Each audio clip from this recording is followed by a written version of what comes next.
Welcome to LOA Today. I'm Walt Jason. With me today is life coach and LOA teacher Joel Elston. This is your daily dose of happy.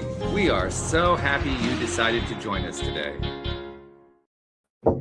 Joel, as you don't know, because I know you don't follow the news, there's a whole bunch of angst going on these days here in the U.S. about people losing their jobs and in government and in various industries and so forth, and lots of concerns about the economy and so forth. And it's big news in this country. But what doesn't get as much attention is that economic displacement, economic challenges are not limited to the U.S. They're all over the world. And a large chunk of the world is third world. And in those areas, it can be quite dramatic and quite consistent and quite difficult to reconcile to some of the things we talk about here on the program on a regular basis. Sure.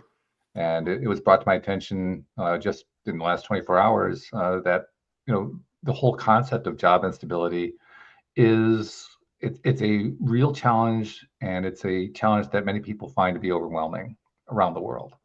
So we're going to kind of go a little bit away from what we talk about, not entirely. I mean, you often bring on stories about people you work with, clients you work with, and so forth, helping them get a job because they can't have a job, or maybe it's their first job or something like that. So it's not like we've never talked about this. Sure. We're just kind of stretching it out to the wider world instead of just here in the U.S. And I think it's applicable to everywhere. And I agree. There's other countries that don't have what we have. They, the stability of the economy, even though we're in a wacky period right now, we're still the best economy. We're still the greatest and the biggest economy, at least. So, but when you're dealing with other countries, it's very unstable, not stable. But one of the things that I tend to what is our options at this point? Mm-hmm. So, the young man we had on the show, Judson, a month or so ago. Judson does Amazon resale, and he's really good at it, makes a lot of money doing it. Mm-hmm. And one of the things he's looking into is looking for a virtual assistant to do the work he's doing. So you get somebody from a place in an unstable economy, and then you teach them how to do what he's doing. They can do that from Amazon there. They have to just log in as in the United States. Mm-hmm. So they could do all the groundwork, and then he could give a percentage to them. And he's talking to one guy that knows how to do it. That's one example of having, if you're in a third world country or a country that's unstable, if you have at least have internet connection that's reliable, there's plenty of things you can do when you understand how to do them. Virtual assistants is one, but even beyond that, you can literally help people.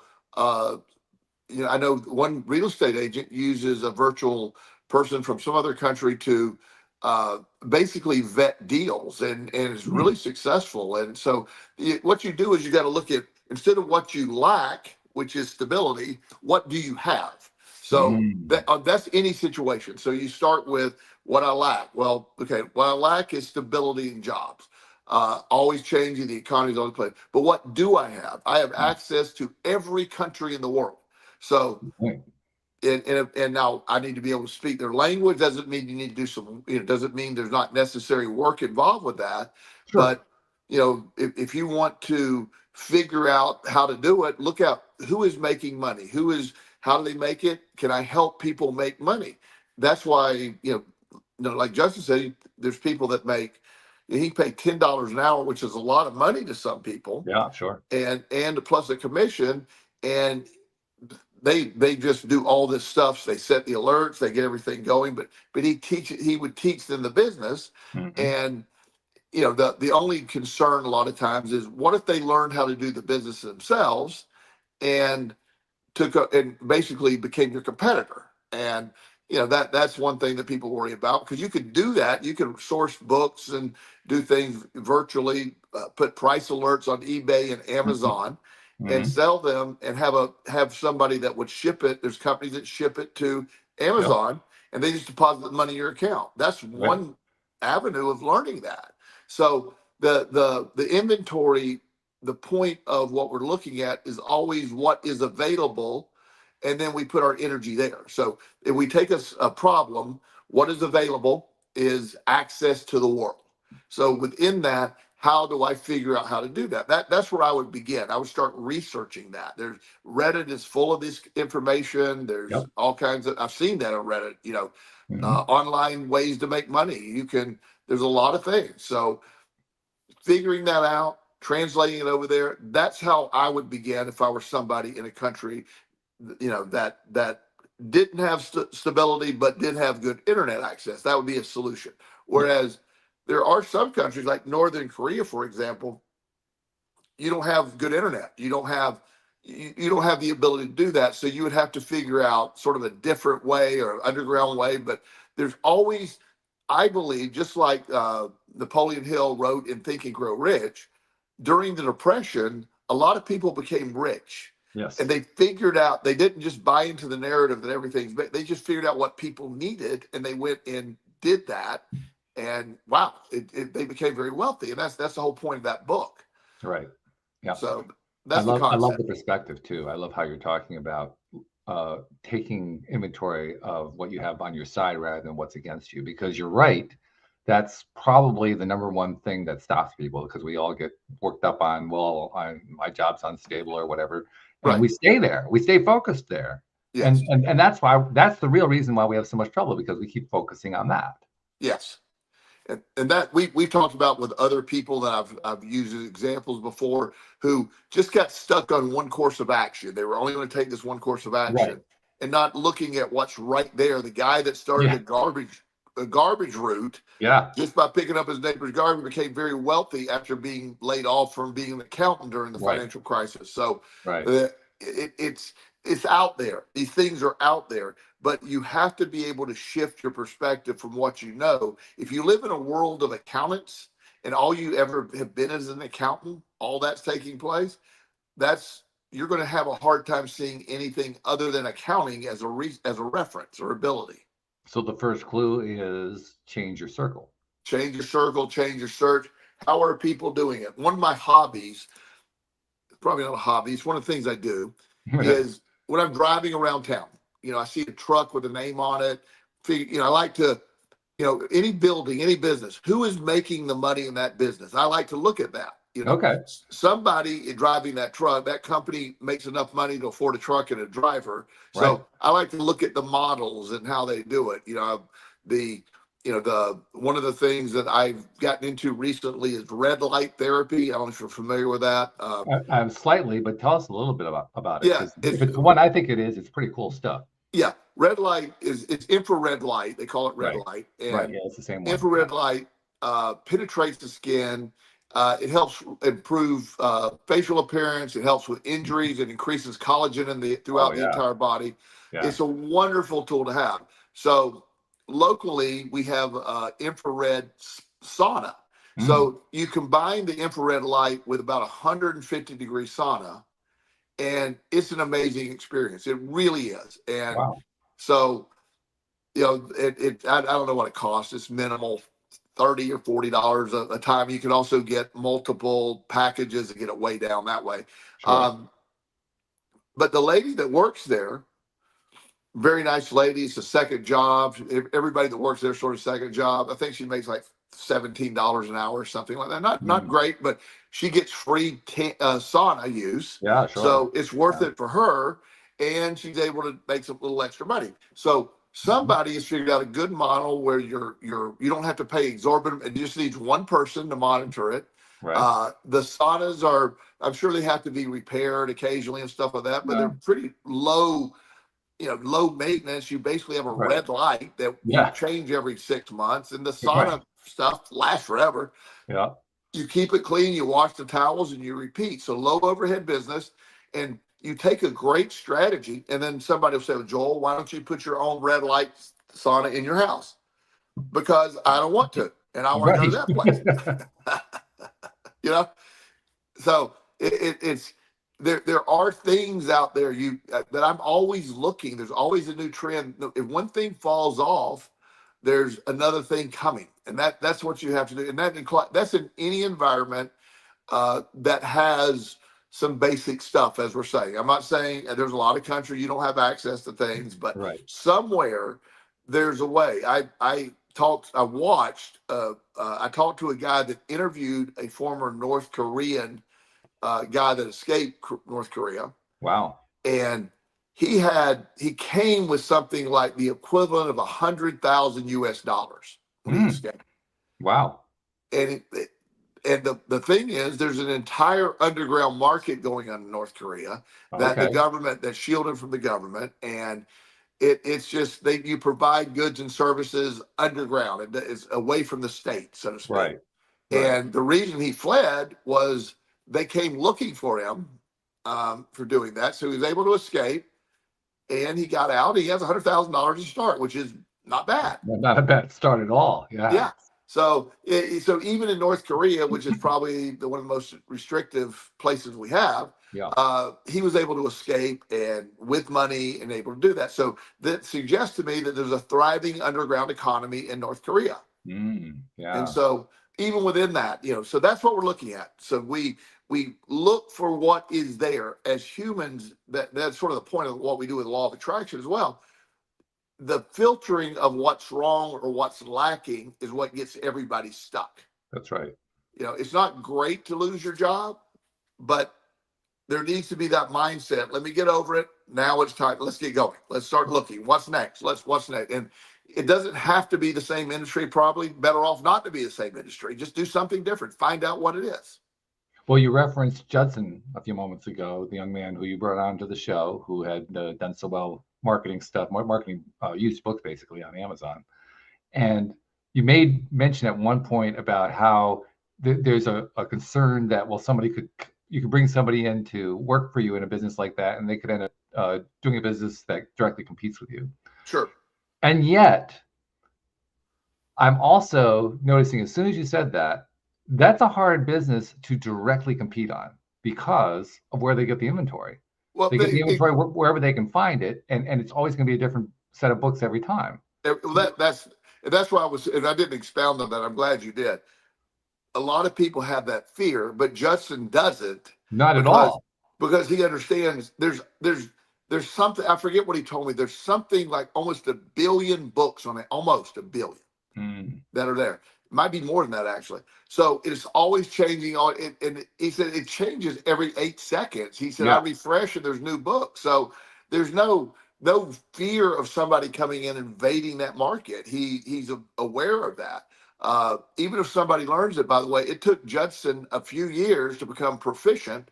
I doubt somebody will be able to take all that information and do it quickly. But even if they did, Judson would find somebody else if he needed or whatever. But he knows how to do it so well. He's been doing it for so long. He's always going to class, so to speak. He's researching new models.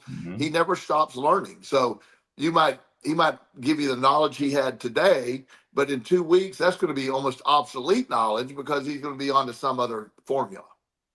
I have a friend named Elmer that I meet with once a month, and we have hot chocolate, coffee, that kind of thing, and just chat about all kinds of stuff. He's into kind of the same spiritual realm that we're in. And one of the things that we talked about, we had our most recent meeting was this past Saturday. One of the things we talked about during that meeting was how he is currently in the process of trying to establish himself doing an online business. And he's been trying various things, playing with things, learning about the different marketing models that are out there and so forth.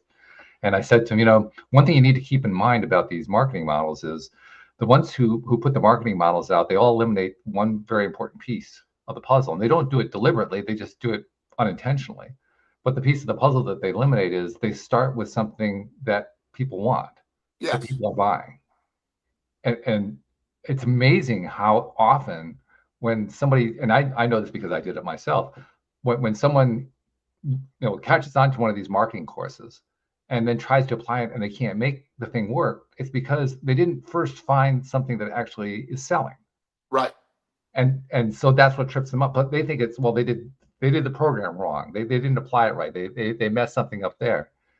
When all it comes down to is they just didn't find something that actually sold. Now, if they do find something that actually sells, here's the other thing that happens. And I do know people who've done this. They find something that works and it sells every single time. And they immediately start looking for other stuff to do instead. Because at some level, they just don't really believe that it's going to work. Yeah. which is an odd thing. I mean, just on the surface, it's kind of odd, but it's not so odd if you've been in that mind space, because in that mind space, you can talk yourself out of success really easily. Because that's true. You're especially if you have a history of job instability, boy, that could really do it.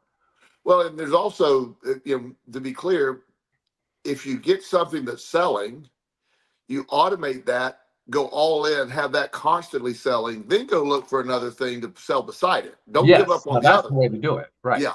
You, in a perfect world, you would have, 20 of these items that you could replenish easily. They keep selling. The profit margin doesn't have to be the high because it's just constantly there. Put it on auto, the most automatic way of getting it shipped and handled. Then you just keep doing that. 20 of those in place, you're set for life if you get the right system. And I also know part of what happens, like, well, I know this just because, as you know, I have a VA named Jen who she does basically all my work for making the podcast happen, bringing the guests on, setting up the episodes, all that kind of stuff. And she also has a little side thing that she does where she makes a treat. It's a dessert type treat, and she sells it for a small amount to people that she knows. And I keep encouraging her, build that up, keep working on that. You have something that's actually selling there. And she says, yeah, I'll do that. I'll do that. And sometimes she gets to it and sometimes she doesn't. And she was when I was thinking about this whole idea of how we tend to shy away from our successes. She was one of the ones I was thinking about, because she lives in a third world country, so she kind of fits into that same category. Someone who's not had terribly stable job throughout her life, so that same model fits her. And when you're in that mindset, it's very easy to convince yourself that, well, yeah, but that requires me to do all the work, to do all this. I have to make all those treats by hand. I have to go buy the resources each time. I have to do that over and over and over again. There's just no way to scale that upward. There is, obviously, we both know that, but the mindset says I can't really do that because I have to do all that work myself. Yeah. Now you use the word automate, and that's really the key: finding a way to turn that into an automation. Everything can be, you get it right. You then hire people to do it for you. You get systems to do it. There's always an answer. So the question is, are you willing to actually go after what the answer is? Well, that's it, so if something's going to sell, if there's a need for it, you have that. And, some things are just no brainers. Like, I know one guy, he does stuff like this. He lives in, I don't know, some middle of the country place, boring central US kind of place. And so he's there, prices are generally low. And so he'll go to their local Walmart there, and he'll get things just like toothpaste and little things like that. Then he lists it, and most people are like, why are you listing toothpaste? Well, New York City doesn't have a Walmart. I'm sure there's some in New York, but New York City itself doesn't. There's places of bigger economies that, I need some toothpaste. Well, he can make, $3 or $4 on a package, and he knows that. He just knows there's things that sell. Trader Joe's, which is, I literally have one in my neighborhood. I love Trader Joe. They have a seasoning. It's called 21 Gun Salute. It's like 21 seasonings. It's great for salt, for steaks. It's wonderful. Okay. It's like every seasoning. It's really cool. And you can get that at Trader Joe's for like, I don't know, it's like $2 or something like that. Well, a lot of places don't have Trader Joe's. Right. So you go on and you go buy 20 of those just to start, and see how you can list them on Amazon. They sell really quickly for $5 to $6, $7. You bought them for $2. And you can keep doing that. And they don't have another way to get it. And Trader Joe's doesn't sell online stuff like that. At least I'm not aware if they do. But that's the point. That's what's always hard to run. There's always ways to do something, but you got to stop the automatic impediment that goes on in your head with your brain. The automatic like, oh, sorry, I got an obstacle here, so the whole plan's shot. Which is what we do as humans. Well, absolutely, we do. Yeah, we're good at it. I always say it's good to have a skill. It's probably not the best one to have. Right. but it's that this didn't work. And again, we have a historical life of things not working out or this. Yeah. Yeah, there we are. And that's why. So it's what is available versus what not, but instead of what's not there. But it's also having the mindset to be able to say, if this thing is going to sell, I will find a way of around the barriers. The obstacles. I'll find a way around them. And there's always going to be a way. That's the thing. There's always a solution. Always. So there perhaps is also one of our first steps. We've identified at least 2 or 3 first steps here, and I'm not sure what order we want to put them in. One being that you have to find something that actually sells, that actually there's a market for it. Another one that you have to be willing to shift your mindset away from giving attention to that same old tape that's been playing over and over and over again for years, saying, "Well, this isn't going to work. This is going to fail. This is going to be in the way. That other thing's not going to happen over there," because we have these programmings that we've built in over time. By the way, there's one of the other things that's hard to come to terms with. We're the ones who put them in over time. We want to blame everything else. We want to say, well, it was society that taught me that, or my parents, or my friends, or my siblings, or my coworkers taught. But you know what? We did it. And that's hard to take responsibility for. It's hard to face up to that. Most people don't, but you're right. So that becomes, I don't know which one we put first in order, but that's got to be in the top 3. Let's put it that way. I agree. Being willing to take responsibility for the fact that those messages that you're getting that are impeding you, you're the one who put them there. Well, and you and I've discussed a lot of the younger entrepreneurs, especially on the West Coast, have really done a good job of reframing failure, and they use their training is basically you fail to learn how not to do something. So failing is part of the process of success, and you keep failing, and the bigger you fail, the better the progress. They really believe that, and so they bought into it. So failure in their mind is not a negative. It's a marker. It's like a stepping stone. Yeah, it literally sort of, wow. I mean, I like one thing. He's probably not a good person to bring up right now, but when Elon Musk shot a rocket up in the air, and it blew, yeah, that's right. Yeah, it blew up, and he goes, "That's what I was expecting." Yeah, he gathered the information. He said it actually went a little further than I thought it was. So we have that information. We'll figure it out. That's Musk actually. I mean, you're right. He's a controversial figure, and I'm, I certainly am very sensitive to those things that he's controversial about. But I do love the fact that he's the one who is saying fail early, fail often. Yeah, that's the way he runs his companies. I totally buy into that. I think. I'm a big believer of that. Fail. Just don't be afraid to fail. And so you break the mindset of you shift your expectations to, let me try this. That didn't work. Let me try this again. Let me try this again. And the ones that keep hammering of the way are the ones that know it. I heard Bill Gates years ago give a talk, and some arrogant college student was asking him, you got lucky, didn't you? And and he goes, yeah, we got really lucky. He said, I forget what was the first Windows. It was Windows 2 or 3 or something. I don't remember which one. 3.1, I believe, was the first commercial one. Yeah. He said, let's say it was 3.1. He said, you know how many failures we had before 3.1? he said, think about it. It's 0, 0.1, 0.2. He said, we really did it that way. Yeah. And he said there was some, even before we started counting, there was like maybe 1,000 of those. Right. And so he said, someone comes along and says, "Oh, we should do versions on these." yeah. And then they realized we got to track these versions to see our progress. So how many took place? But his point was, 3.1 was, and it was a pretty good. I mean, I remember it was pretty glitchy and slow at times, but it took up a lot of space at the time. Well, 3.1 actually just crashed all over the place. 3.5 started to work. That was the first one that actually started to work, with some degree of consistency. Okay, so whichever one that was, but I remember the first one I tried was okay. I mean, it was wacky sometimes, but you saw the product. Look at it now; it's just outrageous. Yeah. I mean, wow, it's incredible. But that mindset of just keep going. When you know something is right and you know something's going to do it, and you want to do it, you must keep chopping away at it. You must keep chopping away. And the whole embrasure, is that a word, embrasure? It is today. Embracing? Okay. It is today. May 5th. I read somewhere May 5th is the only day that's. Oh, okay. Well, thank you. I'm so glad you picked up that arcane piece of information. That's really great. Yeah. I'll change it around. Now I can't get that word out of my head. But the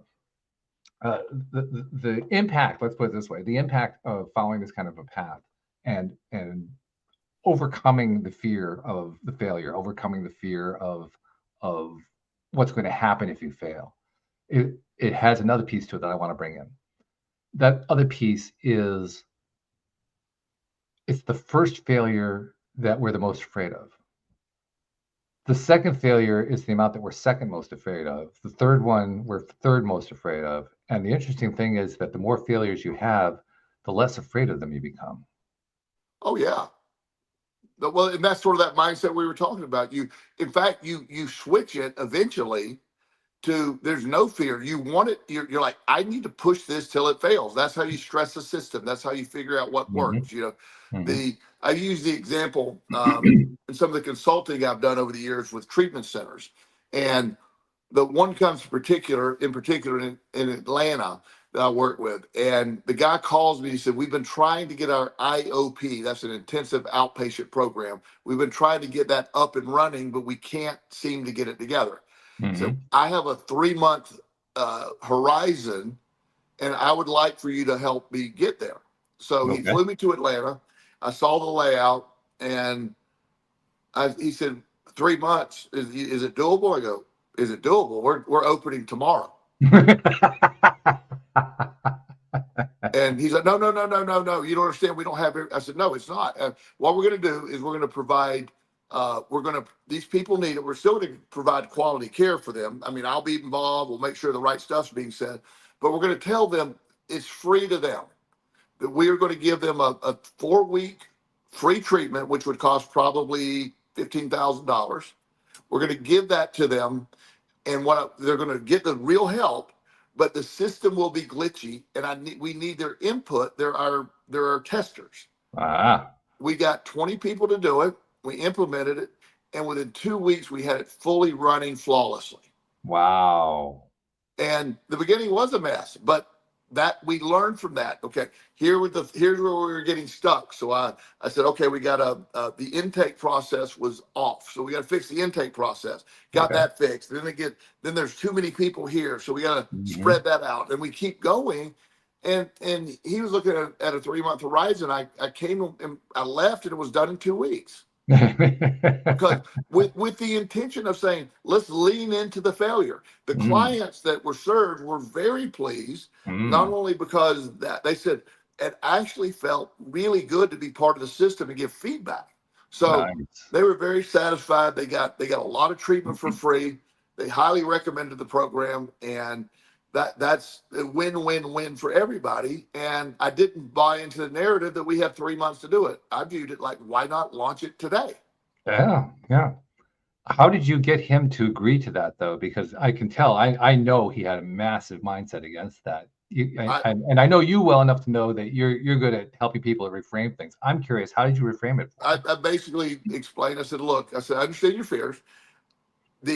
What is your fear in it not working? What's that fear? And he goes, I don't want to develop a bad reputation. And I said, okay. So by giving free treatment, by explaining to them what they're doing, they have no expectation of it being flawless. They're going to come in expecting a train wreck, and maybe the first couple of days was. But in 2 weeks, they were getting full-blown efficient service, all that stuff going on. Because so he was a hard sell day 1, day 2. He almost pulled the plug. He already paid me, so he was going to get screwed that way. He was kind of committed, even though he didn't intend to be. Yeah. And then day 3, we had a big shift. It got a lot smoother. By day 5, it was like, wow, we're really close. And he was loving the idea. He said, you moved us. I was stuck on the belief this would take.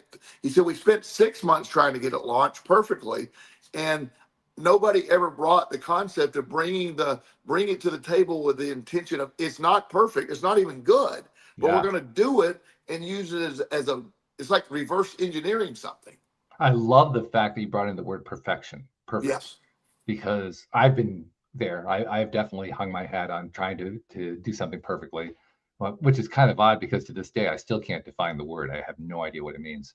But nevertheless, I was aiming for it, and I know other people aim for it too. And it is the one thing that will stop you faster than anything else in terms of trying to get something going. Yes. Because you're looking to try to make it perfect, and it never is. It always starts off bad. That's just the way things are when you're starting something new. It can't happen any other way, really. So it's really about embracing it. Yeah. Perfection is the enemy of good. It is. Yeah. It is a ridiculous concept.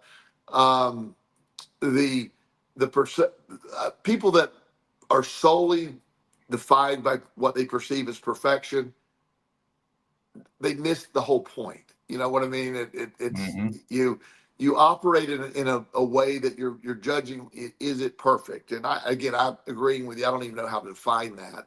Yeah, I've tried. I've spent a lot of time on the topic. I've spent a lot of time just stewing on it, taking notes and so forth. And what I came to the conclusion was it doesn't have any correlation in reality. And that's why I have so much trouble defining it.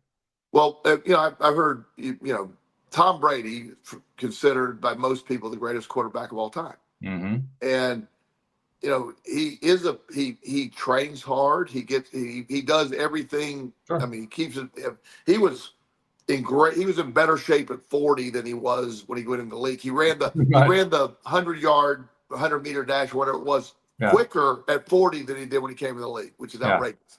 Yeah. And so he demanded, he says he demanded perfection, but he said you don't get to perfection without failing, trying, going over. He would run play after play after play, pass after. Yeah. And when somebody would do the wrong turn, he was brutal. He'd yell at him, whatever. But when they got it, he's like, look, get to the point where I'm going to throw the ball. I don't care anything. You need to be here when I release the ball. Mm-hmm. And he was able to do that. He used their failure, their inability to get it, to coach them through it. And that's life. When you start realizing anything you start out doing is going to, my very first session, I don't even remember my very first session with a client, but whoever that was, whatever that was,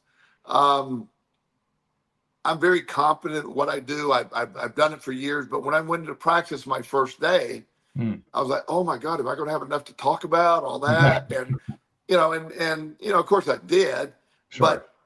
But I've learned a lot of techniques since then. So I was pretty good at what I did, but I've gotten much better over the years because I didn't mind trying something new. I stepped away from the traditional addiction treatment model. I got way away from that. I looked at things from a much different way.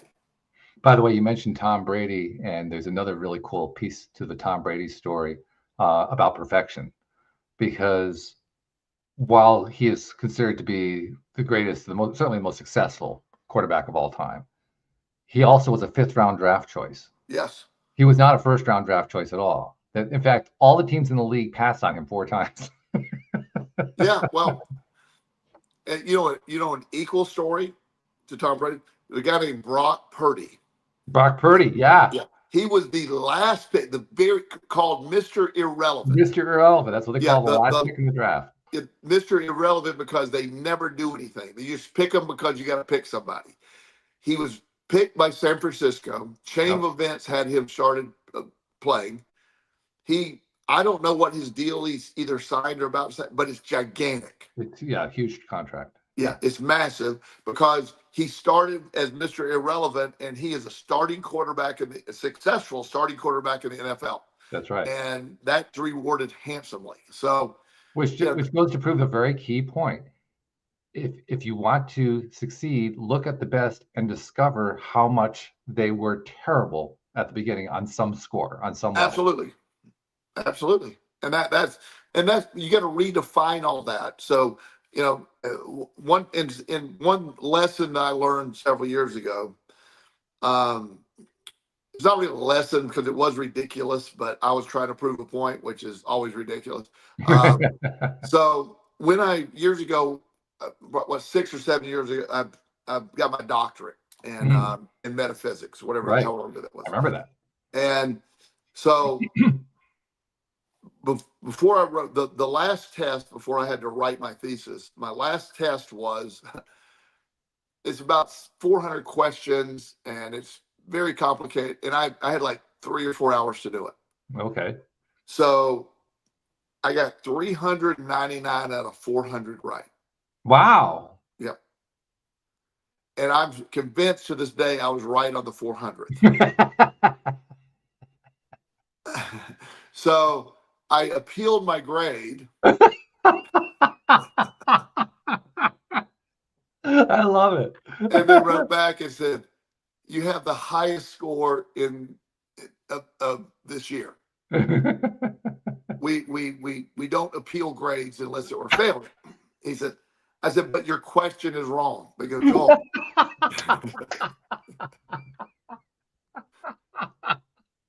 I sent him a copy. I sent him a copy of why it was wrong. And I appealed the appeal.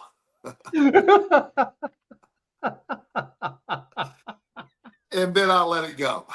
That is hysterical. Oh my God. I was so convinced, and I'm still, all these years later, still convinced. That they tell a joke about me. Sometimes I heard that, remember when Joel kept appealing his almost perfect? I had, there was no, I took that very seriously. That's when you're learning because you want to learn. I was really deep into all that. So I was really into the that's all I did for a while. That was a period after TJ had passed away. And I was really putting all my energy into stuff like that. So, I was loving it, but the truth is, it's ridiculous. It doesn't matter. It was irrelevant. I just, even though I'm still right, they were wrong. But, even though you're still right, yeah. But it really doesn't matter. It really doesn't matter. And that's sort of the mindset I've changed a lot on. It's sort of like one of the things, even using our law of attraction that we talk about a lot, the way we use. I used to, when you and I first started talking, I just was trying to figure out this complicated law of attraction. How do we use it? You and I every week talk about how do we use it? And it's so ridiculously simple. Our discussions on how to use it was actually opposite thing we want to do. It's just pretty much, yeah. I do recall there was a day that came along where we finally came to that conclusion. We did. That it was really simple. But I don't know about you. That day, I felt really sheepish. Yeah, I don't feel sheepish often, but give you credit for that. But okay, no, but seriously, it's such an easy thing, but yet it seems, and I think that's what most people. It can't be that easy. It can't be. Clearly, I need this $4.99 doctorate from Dr. Joe Vitale to help me get through this. I mean, I needed something, whatever I got with that, but seriously, it is, perfection is the enemy of good. And our tendency, as we were talking with the original topic, to why something won't work. So when I ran an addiction treatment center, one of the things that I had a rule, anybody that tells me we can't do it, you're fired. Oh, okay. You're fired. You can tell me, like, I wanted something done and nobody's going to tell me he couldn't do it, but how they cleverly just said, we can do it, but it'll cost us about $250,000 a year. I said, okay, well, I appreciate there being a way. I'm not going to spend that money, but I appreciate the fact you came up with a way to do it. Yeah. And it was cost prohibitive, but I didn't hear we can't do it. So I love puzzles. I like to figure things out. And I will sit there and try. I love the brainstorming with somebody. How do we figure it out? How are we going to present this? Whatever's going to happen. I love that. And that's the idea of looking on how to do it instead of why we can't. There's always a way to, if you can imagine it, you can do it. Yeah. Yep. The process is what you got to figure out. And sometimes you don't even have to do all that much with the process. No. One of the things that I learned, and I've really been applying this with the gardening business lately. One of the things that I learned is that when I have some problem that needs to be solved, some quandary that has come up and been brought to my attention, there doesn't seem to be any obvious way out of it, I let it go. Not all the time. Sometimes I actually have to do something, but a lot of the time I'll just let it go, trusting that it will work itself out. And like 80% of the time, it actually does. Yeah. Oh, it always, I mean, eventually it's going to work out one way or another. Well, I like it to work out in a way that I'm still in business. So that's, that's why I kind of define it. But a lot of, but a lot of the times, the solution will give itself to you. It'll just, it'll be obvious. The brain has a tendency, as I mentioned earlier, to get stuck on one course of action. Right. And I've shared this story with you before, but I'm sure most of our audience hadn't heard it. So in the middle of my bad times, I was living in Tampa in a little small apartment.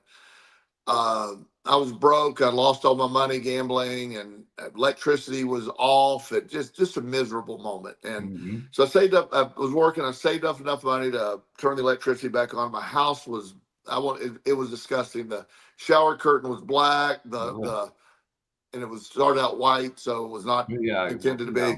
Mold had moved in. Yeah, and so the place was disgusting. So I have a cousin who loves to hang out with me. At the time, he was like 12, 13. And so I figured I want to bring him over to help me do the dirty work, and then we'll go see a movie. So he would love that exchange. He was a hard worker. So I brought him over, and we started looking at it. We're cleaning. He was doing a lot of mop. He's doing great. And, we were getting the dishes done. And, he was just so happy to be hanging out. He just loved to hang out. We go see a movie, get something to eat. That was our plan. So I had very little money left, very little money. So I'm looking at that shower curtain, and I said, that's disgusting. And he said, what is that stuff? It says mold, mildew.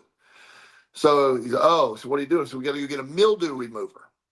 And so we go to the store, and there is the X14. I remember this. X14 is a mildew remover. And it costs like $9. I remember that. Yeah. In today's world, that's laughable. But back then, I only had like $20, and we had to go to the movies. And so I'm trying to really figure out how to do it. They had a store brand that was $4, and it said it's compared to the other one. So I'm reading the ingredients very intently to make sure that I'm getting the exact same ingredients so I can save the money. So my cousin comes up and he goes, Joel, I said, leave me alone. I'm trying to figure this out.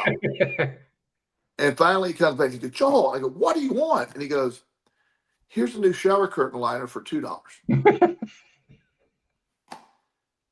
And I was like, oh, I didn't think of that. And so that's where the mindset can take us. I mean, that's the whole mindset. That explains. I was solely stuck on cleaning that thing, and so instead of getting all that toxic chemicals and stinking in my house, I just had to go fold the old one up, throw it in the trash can, get it outside, and then install the new one, and we're able to go see the movie. It was like, but it was a great lesson at the time because so anytime I'm in a quandary or something, I always ask people explain how would you handle it? What would you do? Just to make sure I'm getting everything. I don't mind asking for help, especially on those kind of things. Just make sure I'm doing it the right way. Sure. And I have a certain way of doing things, and my way is built, on my brain. There's other people are going to have another way of doing it. So, it's bringing whatever we can to the table, but never ever accepting that the appearance of the obstacles is defeating you. The obstacles, everything has obstacles. You got to figure out a way around or through or over or removing those obstacles. That's all you got to do. And how do you do that? You change your perspective. What do I have access to? Well, also, what's it going to take for me to take that obstacle out of my mind? Yes.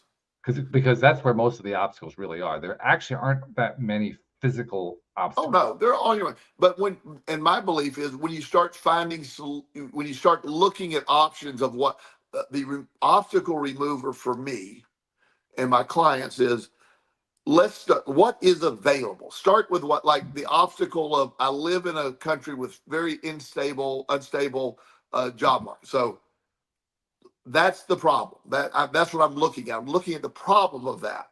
Mm-hmm. So what do I have? I have a connection to the world through the internet. Right. So step one is I have found a way to get away from this. So now I'm going to mentally start, how do I work in the United States or Germany or whatever, what's the obstacles there? Well, maybe I don't speak the language very well. Sure. Then you need to there's tons of free. I mean, it's so easy to find resources to learn languages right now. That's right. So step one, then let me start learning the language as I look at things. So if you're really motivated to learn a language, you can learn a language. It's just, it's how motivated you are. I'm not motivated to learn a language, so I'll never do that. But if somebody's motivated, they'll figure out how to really make that work. So you start looking at any perceived obstacle and see what's around it. Job instability, insecurity, can't do it here, so we got to look outward. Okay, do I speak the language of that? Do I speak the language well enough to be understood? So that's another thing. I need to take additional lessons. Let's say you're speaking English as a second language. You need to be understood clearly. So you keep working on that, improving that while you're looking at what's out there. Who could do something? What do they need? How can I be of service to someone? Whether it's a virtual assistant or how can I take somebody else? Like Judson was explaining on YouTube, that has access to, everybody has access to around the world. There are unlimited numbers of tutorials on how to strictly online source books or other products and resell them. Okay. You just got to watch it. It's there. It's free. It's free. There's a lot of pay services, but there's a lot of free ones. Yeah. So take advantage of the free ones. So right off the bat, the obstacle has been removed. I'm going to another country to do this, at least virtually. Then I'm going to see what is available. Then I'm going to study it. I'm going to figure it out. I may reach out to people who are commenting. Reddit has a group for Amazon resellers. They talk openly about find out all that stuff. Then so everything is there, but you got to have the mindset to go get it. It's like one thing will lead to another. But so I break down these perceived obstacles or barriers by looking at, because that to me that's a lack-based mindset versus what is there. The unlimited information, and then even more less complicated, I guess now, is the rapidly increasing value of AI. Yeah. You could probably go to any of the AIs right now and ask, what are the top grossing totally virtually jobs in the world? And it'll I don't know what they are, but it'll tell you. Oh yeah. You can use AI for a lot of different things, and I want to return to that in a second. I also want to bring in something tying in what you were talking about a moment ago about learning a language in order to infiltrate a market for the first time. I like working with Filipinos. The woman who answers the phone for my gardening business, her name is Lane. She's Filipino. Jen, of course, the VA who works with me on the LOA today, she's Filipino. There have been some others in the past who have done various kinds of projects. So I know the Filipinos pretty well. And I remember one time where there was one person I was dealing with who he had a good accent. Filipinos are very cool for American companies because they learn their English from American television and American movies. They watch that, and that's how they learn how to speak English rather than watching British or Australian or whatever. And as a result, their what's the thing called? The accent is easy for an American to pick up on. It's not hard to follow. And I remember in this one case, the young guy was so concerned that his friends who were also learning English along with him had told him that his accent wasn't very good. Now, he actually had the accent of somebody from like the northern Midwest, like Michigan or Minnesota or something like that. It was a perfectly understandable accent, but his friends had convinced him that it was really not good enough. He needed to keep working on his English before he tried to do anything. There's a perfect example of perfect being in the way. I mean, literally trying to aim at perfection rather than just, he actually had much better accent than he needed to go try to get work through some kind of an American situation. Oh, yeah. But the belief system was in the way. And it was a belief system that was reinforced by the people in his circle. So, exactly. So when you look at that, everything you said, just it leads to this idea of when you are listening to the opinion of others, you have to be very careful because you can be influenced in a negative direction. Like, oh, that'll never work, or your accent's terrible. Right. You don't know what you're doing. When I was learning, I do public speaking occasionally. Keep threatening to do more of that, but I haven't lately, but I will. I'm sure you will. I was talking to this coach, and he helps public speakers through the Speakers Bureau, and him and I were talking. He watched a couple of my talks, and he said, "You're really good at this. You should really, hone your skills more." And I said, "Well, what style should I use?" And he goes, "Your style." And I'm like, "Well, I say and I'm bound that my mind works so fast." He goes, "That's what they want. That don't worry about the stutter or the click. It's not it is your brain that's the energy. It's coming through.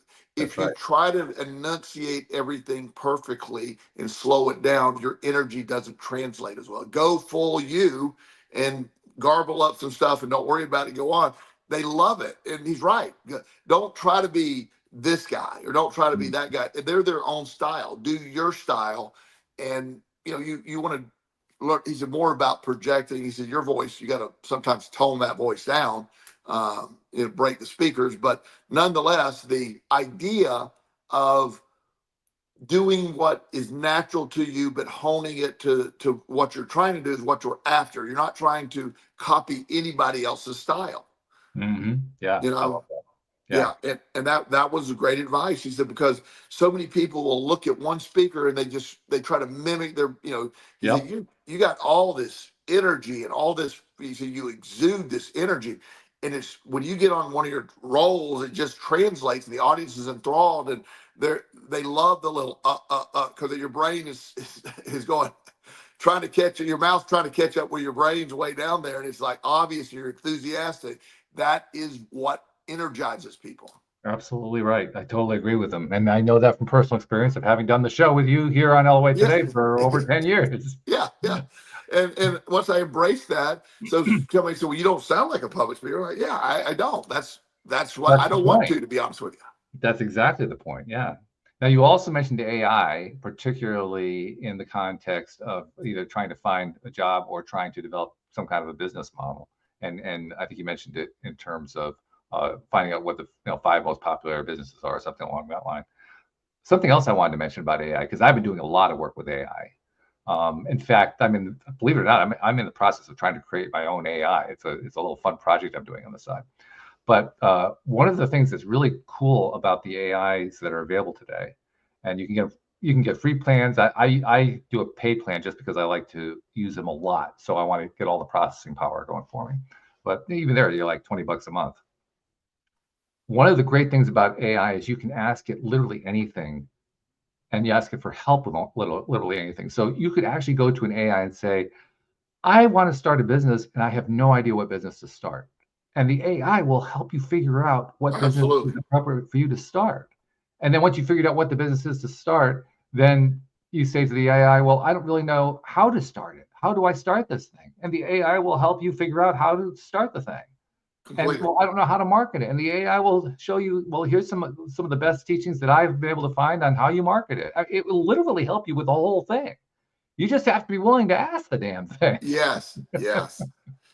Well, that's the point. You being able to ask it, being able to, people that I had one guy that he said I used AI, didn't impress me, and I said he just asked a basic question. Well, AI gave it a basic answer, right? And I said, I gave you the example. I gave him the example of when I first asked the question, how does quantum mechanics and the law of attraction intersect? The first answer was they do not. The law of attraction is a pseudoscience and quantum mechanics is real science, basically what it told me. And so I rephrased it. I said, on the assumption that the law of attraction is correct, and it gave me, wow, what an interesting question. It went on and on and on, and it gave me so much, and it found the commonalities in it. So you have to be able to tweak it a little bit and just keep asking questions. It'll keep refining it. You just touched on one of my favorite tools, one of my favorite tricks to use with AI, which is think outside of the AI box. Yes. And you gave an excellent example where the AI gives you the standard official answer, if you will, the one that's believed by the vast majority of people on the planet, which is why the AI came up with that answer. That's why I came up with it. Yeah. Yeah. At the moment you get that question, the first thing you want to do, if you really want to get value out of working with that AI, is to ask yourself, what's wrong with that scenario? That beautiful scenario, that perfect scenario, there's that word again, that perfect scenario that just got laid out, it has to be the truth. What's wrong with it? And even if you don't know what's wrong with it, just asking the question will lead you to say something to the AI that will start to break out of that box. And the more that you practice doing that, the quicker you can break out of the box. I actually have gotten to the point now where if the AI gives me a set answer and I recognize it as something that's societally accepted, I say, okay, yeah, I get that. Now let's get real. Let's talk about what it could really be. And I always throw in something like suppose or could be, just like you were doing. Imagine, I've even used that one. Imagine that this were actually true. Then what? And oh my goodness, the information you can get out of an AI when you take that approach, it just breaks all the barriers down and takes you into realms you hadn't even thought of before. I love that. And that's where I found value in it is the original. If you're asking bland questions, it's going to give you the standard bland answers. Yeah. If you ask it to challenge itself or adjust the perspective, or like when I will often, I think I told you this, I'll say, whether it's Chat GPT, I think is the one I used on this one. I was like, okay, I'm a life coach. I have a client. He's going to court. Here's his charges. Here's the stuff he has done as far as he's been to rehab. He's seen me every week. He's participated. And I'm writing a letter on behalf of him to the court in support of him getting probation. Right. And it is phenomenal what I'll write. I mean, those letters would take me an hour and a half to 2 hours to write before. It's done perfectly. And I can tweak it as detailed. I put his name in there. I can, whatever I need, it'll the district, who it is, what I can have it do anything. It's amazing. In fact, you use the word perfect again. I want to play off of that one for a moment because I've done the same kind of thing. It's really cool what comes out. And then once you have that quote perfect result, the really fun part is finding one little thing to fix on it. Just one little change to make and say, I really want this. And then watch it give you the next letter that's even more perfect and makes you wonder, well, what happened to the perfection of the first one? Yeah, well, one of the moving target of perfection, as I call it, I use the word perfect a lot. I really do. When somebody, I say, that's perfect, because there's multiple perfects. There's I think differently. If something fits the situation and you've done it like, that's perfect. Thanks. That's great. And is it perfect? It is to me. That's you don't need to get all in the weeds with that. But I use the word perfect a lot. Outstanding. I use those kind of positive that's perfect. Outstanding work, whatever. And you reinforce things that way. And like one young man the other day, I told his mom that he's an outstanding young man. I really like this young man. And next session, he goes, "Am I really an outstanding young man?" I go, I just told your mom that. He laughed and we joked with him. But yeah, he was like, that seems a weird thing to say. And I go, well, first of all, you are. You just don't know it yet. We're going to get you where you believe that. And I love how you break, and then I start building him up a little bit with that. It's like he didn't at that point remotely see himself as outstanding. Yeah. He thought he was a loser, all those other terms, and I sort of walked him through that path of that's not what we're dealing with here. That's right. Yeah. And that was the same reason that I brought up the use of the word perfect that you brought in there, because it doesn't really matter whether or not you're perfect. What matters is how do you feel about where you're at?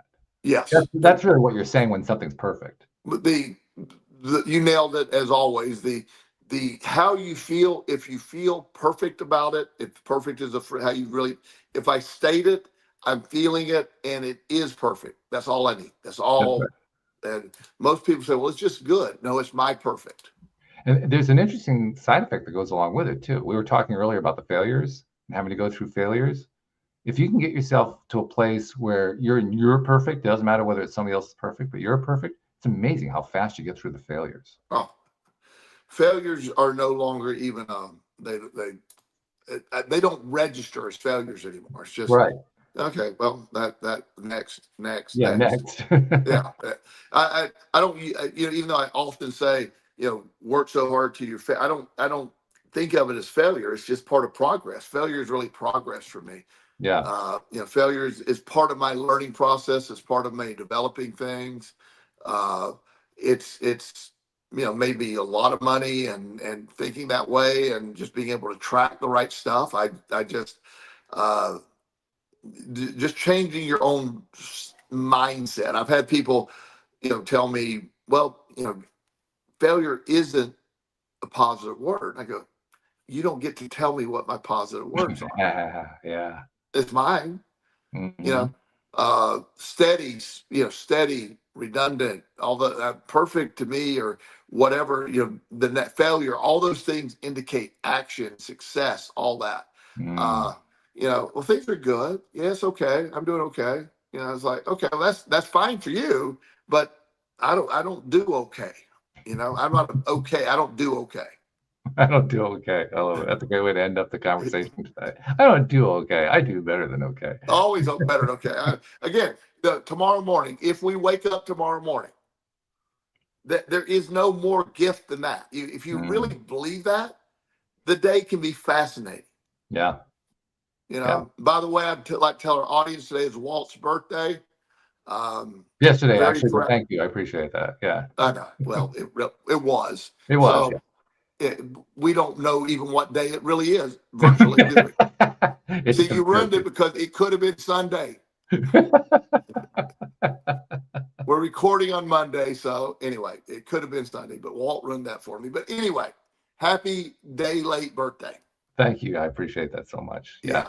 I really appreciate our friendship. I love what we do together. I think it's very powerful. I do too. And I know fans and listeners feel very much the same way. So thank you for doing this and continuing to do this. I don't know how long we're going to do it, but it's going to be for years. I know that much. So you know that.